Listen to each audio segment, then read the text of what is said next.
off of a like 14-day fast. I ended yesterday, and I was just doing it as like a healing thing, mostly for my back, and because it just really helps to have a very flat stomach and not have any distension if you have a back problem. So I actually do feel a lot better, and I was able to just get rid of some excess weight and stuff after the holidays. But anyway, so after doing that though, I think a lot of times like your thought of food is better than actually eating the food, especially if you have a lot of food sensitivities. You eat and you're like, I just don't feel very good. But what I decided was I really wanted to pay attention more to the food that I was eating, because a lot of times I just put something in my mouth because I'm hungry, and it maybe doesn't taste very good, and it's not really like what I would really want to be eating. So I thought, I'm going to make smaller meals this year, but I really want to boost up the flavor and just really love on the food a little bit more. So I had thought about all the recipes that I wanted to try while I was on that fast.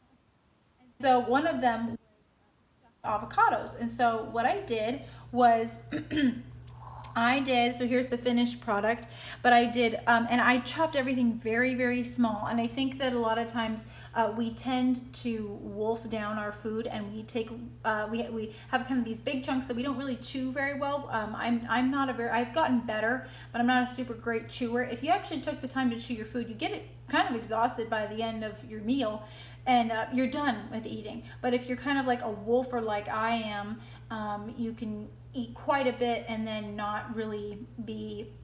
not really digesting the food very well. So I went ahead and cut up everything very small. So I did radishes, a very small bit of a parsnip, really, really tiny bit of an apple just for a little bit of flavor, maybe like a tablespoon and a half or something, an avocado. I did one avocado, and then I did these microgreens. So everything's very small already, and then I cooked down some beef with garlic, thyme, and a green onion. And then I went ahead and I stuffed them into these avocados, and I think that God gave us portion sizes.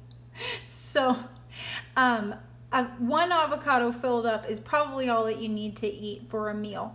And then I have the rest of this I can either put in a soup or eat later as a salad.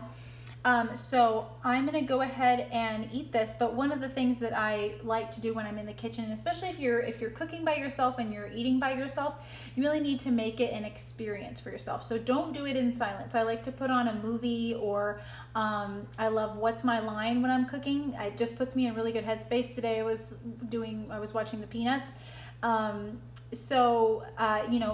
Make it an experience when you're cooking, listen to some good music or whatever. And then I actually do like to either listen to podcasts or watch something while I'm eating, because a long time ago I realized that helped me pace out my meals, because a lot of times if you're eating in silence, you can eat within like 2 minutes and then you're done, and you don't realize how quickly you've eaten your food, and that's a lot for your system to take on right away.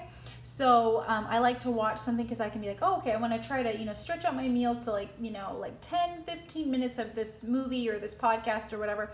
So if you're doing those things alone, make it an experience for yourself. Just because you're not with other people doesn't mean, and so many of us have to eat alone. And it doesn't mean that it needs to be depressing or that we just kind of get through our meal. Make it an experience. And if you're really paying attention to what you eat and the flavors that you want, and you plan your meals, and maybe you fasted a bit and you really want to enjoy that meal, it's just like you're going to become more of a chef, and you will really enjoy that food. So I'm going to eat my meal now, and I just wanted to share that with you guys, because this is a really fun recipe. I've got a lot of fun recipes, so I might blog this one out or something, because I do want to keep track of all these recipes that I'm making. Anyway, okay, well, have a good day, guys.